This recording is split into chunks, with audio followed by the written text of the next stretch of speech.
Hi guys, welcome back to Chaz's No BS Reptile Advice. You'll notice I said BS. It's because today's question comes from a 13-year-old fan of the channel, so I will try to be on my best behaviour. So PG-13 strictly today. The question is from paulwebb.tv, he's posted comments on our videos before, always been an active participant. Hi Chaz, once again thanks for the sanity in a hobby that a lot of the time does not promote it.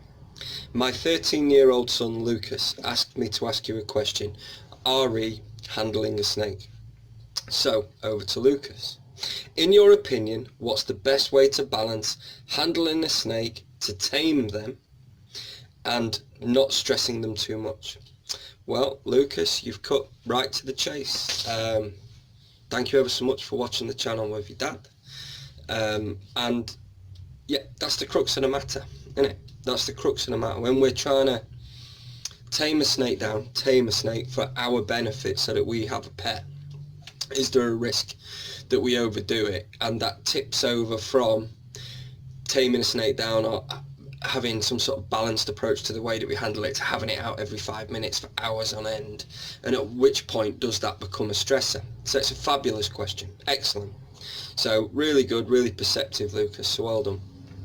And to be honest, a lot of people should ask themselves the question that you've asked a lot more regularly than they do. The people that insist on having them out for hours on end. You know, your ball python or royal python is from Ghana. You're sat in a South Yorkshire living room. It's been around your neck for 1 hour and 3/4. Do we really consider that to be the most appropriate husbandry for this species? Probably not. Probably not, you know. But that said, you know, we want the animal to be tractable, we want it to be tame, we want it to be handleable. And I don't think there's anything wrong with that. Some of the advanced guys, they have this thing about naturalistic, leaving them to get on with it, watching naturalistic behaviours, having the UV and doing it all bio and getting loads of this sort of cognitive function back and getting real pleasure from watching their snakes peruse their tank and move around and being really active. And then other people are tactile keepers and they want to have hold of their snakes and they want to touch the snakes, basically because snakes feel ace. They just feel great in your hands. And there are snakes that are more tolerant than others. So one of the prerequisite qualities that we look for in a snake that can be tamed or is a good holding snake is tolerance. How tolerant is this species? And tolerance is also variable down to a personal level. So not every snake from the same litter will be as tolerant as one another. So it's important that you get an opportunity when you're picking your snake to see what its persona and personality is like, and whether it's defensive or flighty. Some snakes straight out the traps are tame. Others require work, but equally will become tame with time. And it's very much a relationship that builds and moves forward. So if I was concerned, I would only look for animals that are renowned for having a high level of tolerance. The king of the hill in this regard is corn snakes. Personally, I'm not a huge fan of corns, but I have to admit where they have their strengths, and their strengths is being 40-50 generations removed from the wild, as close to a domesticated species of snake as we're going to get, tolerant to the hills, tame, bomb-proof with hardiness. They are temperate species, so their active range, as we've discussed in previous episodes of these No BS guides, is huge, being active from right up at 32 degrees Celsius to still kicking at 6 or 7 degrees mid-brumation. And they can tolerate it. They are incredibly hardy, resilient species. And that lends themselves to being a beginner animal. And their patience threshold before maybe flight or fight kicks in, which is a recognised sort of condition of stress. So if you put somebody or an animal or something in a high stress situation, a confined space for example, and we remove the option of flight, what's the other option that's available to the animal? We don't have to search too far for the answer. And it's being mindful of the animal that we're working with.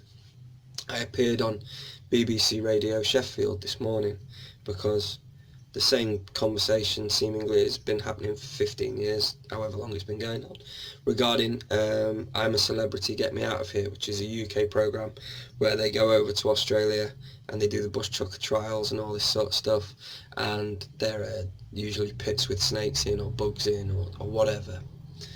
And, you know, the presenter on the radio station asked, you know, will this animal be getting stressed? And it's like, are you for real? You've enclosed a snake in a box that is not its home. No chemical markers exist to demark it as its own territory. So is that a stressor? Yes. Is there conspecifics, other snakes in with it that potentially are of the opposing sex? Or if it's breeding season, are there two males together? Would that be noted as another stressor? Yes. Are there animals that would not normally reside with this animal that maybe come from different biomes, be them crayfish or lizards or big spiders or insects of any description? Would that be considered a stressor for a snake? Yes. Then what are we going to do? Mixing all of those things that act like stressors, and we're going to get some stupid celebrity to put their hand in a closed box, grasping round big clumsy grabbing hands, or a head that's very hot that the pythons that they use in these boxes can see very clearly using their infrared labial pits. Are we really that surprised that the snakes may occasionally strike out through fear of what is happening to them? No, we're not. This is common sense. It's not up for debate. It's not a conversation. I would argue the toss with their expert there who does the placement of the animals about trying to keep the stress to a minimum. It's a load of rubbish. A load of rubbish. You do that to a snake, then I'm not surprised in the least that it strikes out and it bites.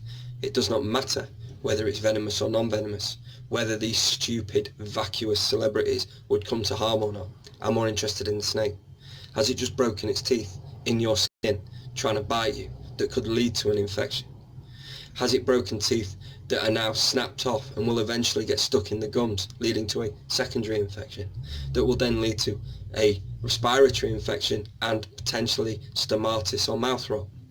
These are all things that we need to bear in mind and not just take for granted. And unfortunately, because of the shock horror and shock awe of general public watching snakes, scary snakes in a box, which is a load of shit, sorry Lucas, but it is, that, you know, we lose sight of the things that are important to us, which are the animals themselves. So the balance of being able to hold a snake to tame it, balanced with what we would consider to be stressors or indicators that a stressor is having a negative effect. Okay, so first off and foremost, the personality of the snake. Has it remained static? Is there a degradation or a worsening of the personality? If the animal is displaying more antagonistic behaviours, even though you are handling the snake more and more regularly, is this animal indicating to you, I've had enough, just give it a few more days. For Christ's sake, I was only out this morning and you got me out again. So that's indicator number one. Indicator number two, is the animal feeding? Is the animal keeping its food down? If an animal goes off its food, that's a pretty good marker for there potentially being stress there. Is the antagonistic behaviour continuing inside the vivarium? So that's three. What else? Loss of condition, loss of muscle, even though the animal is feeding. So an animal that's under stress metabolises fat and muscle far quicker than a normal snake. So they're in a state of catabolism and they start to digest their fat stores and their muscle, and they start to lose condition. So is the condition of your animal improving or at least static? Because obviously as an animal grows and develops and we develop a relationship with it, it should gain condition, should gain mass, sheen, real like muscle tone, you know, these fillets that run down the back either side of the spine, they become more developed the more food that gets taken on, the more exercise the animal has, and it becomes more efficient with its constriction of its prey. Even though it's dead, it doesn't know, it still constricts, goes through the motions, exercises, which is all important stuff. That goes towards an animal's condition. So if the condition is failing or changing, then have we got a marker for a stressor there? We can then also need to be able to differentiate, is the stressor solely you handling it? Is it in a high traffic area? Are the conditions inside the vivarium correct? Is there a cage mate in there that could be stressing it out or causing it to go through some sort of social stress, which would involve breeding, brumation, the flirting, the whole rigmarole, having a male in there where it's like, God, he's competing with me, I don't want him in here, you know, where they combat and spar. We had two 18-month-old spotted pythons and we were short of space, so we temporarily put the two male spotteds together for about 5 minutes because we ended up with these sparring where they were circling around trying to pin each other's heads to the floor. There wasn't a female in there. So that lasted all of about 5 minutes. We had to get them out and had to think of something else. So, you know, that's where your other stressors come in as well. Chief amongst which, I would refer you to episode or part 5 of the stress series we did, which is specifically about handling new snakes and that new snake handling stress and being able to balance taming it down with raising it and adding condition. The overarching view of that video is you've got 25 years to make this animal a pet. It's a baby. It's a scared baby that hasn't been socialized, particularly in any way, for any length of time. It has crawled out of the egg or been born from its mum, completely unaware of humans not being a threat, and is hardwired to believe that that hand coming in to pick it up wants to eat it. So, some snakes accept their fate and don't fight it. Some will turn and go as quick as they can. Others, you're having it. I'm going to stand, face and deliver. And that being said, as much as beginners get put off by the snakes that do that, the stand, face and deliver and I'm having you, you think you're hard coming in here and I'm going to bite you, they quite often end up making the best babies because they're willing to strike with aggression and conviction and bite their prey and eat it, which means that they establish quicker, they grow quicker, and once they start being handled, calm quicker. You may get bit, but it's hilarious because a baby colubrid such as a corn rat or king, it's like they're sucking your thumb. People make snake bites out to be this big thing, and in actual fact, it's nothing. I would sooner get bitten off an 8-foot boa constrictor than off a rabbit. You know, I swear to God. I would sooner get bit off a boa than a rabbit. I'd sooner get bit off a boa than a guinea pig. In fact, there aren't many mammals I would sooner get bit by than that boa constrictor. Mammals have got massive, great big ivory plates for teeth. The boa constrictor's got a load of hypodermic needles. In and out. Job done. I'll have that one. Thank you. So, I mean, it's a great question. Great question. Be mindful of your snake. Be mindful that your snake could vary from one snake to the next. So don't judge it on whether your friend's got a corn snake and you've got a corn snake. Your corn snake might be different, might be wired more differently, might be shy, might be more retiring. Could be a runt. I had a grey rat snake called McCartney when I was a kid. Now that grey rat snake lived to be 22 years old. She never cleared more than 4.5 feet in length. In theory, she should have been upwards of over 7 feet and 3 or 4 times the body weight at least than she was. But she was not ill. She was just a small runt of a snake.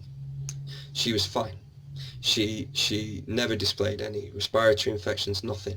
There is natural variability. I am short and fat. I am 5'7" and the better part of 200 pound in body weight. So I am a lump, but I am incredibly stumpy. I also have had customers in the past, Big Ryan, if you're watching, yo, 7'2" and about 350 pound of lean muscle and size. Another mate called Dave Keeley, 6'11", 18.5 stone. We all come in different shapes and sizes. Why people obsess about length and size of their snakes, I don't know. But it's down to that individual variation of the snake that you ought to be mindful of. The personality. Your snake's not a bad snake or a crap snake or a rubbish snake if it's shy or if it's defensive. It just means that you need to manipulate the way that you work around them. You know, and the problem is with this throwaway nature that we've got in this hobby, rather than a snake being for life, it's for whilever it suits or whilever that's part of a project, when in actual fact they've done nothing wrong, they don't understand what they're doing wrong, you know, and it's our shortcomings, not theirs, that results in them being sold or moved on or rescued. And that's an ongoing theme with this hobby. We adopted a bearded dragon female today. We don't sell beardies as policy because they're such a problem species. So we adopted it out and made sure it's gone to a good home with thermostat and UV light and all the rest of it. And they promised to keep us up to date. So that's about half a dozen bearded dragons that we've rescued within the last 12 months and adopted out as well as our normal day-to-day business.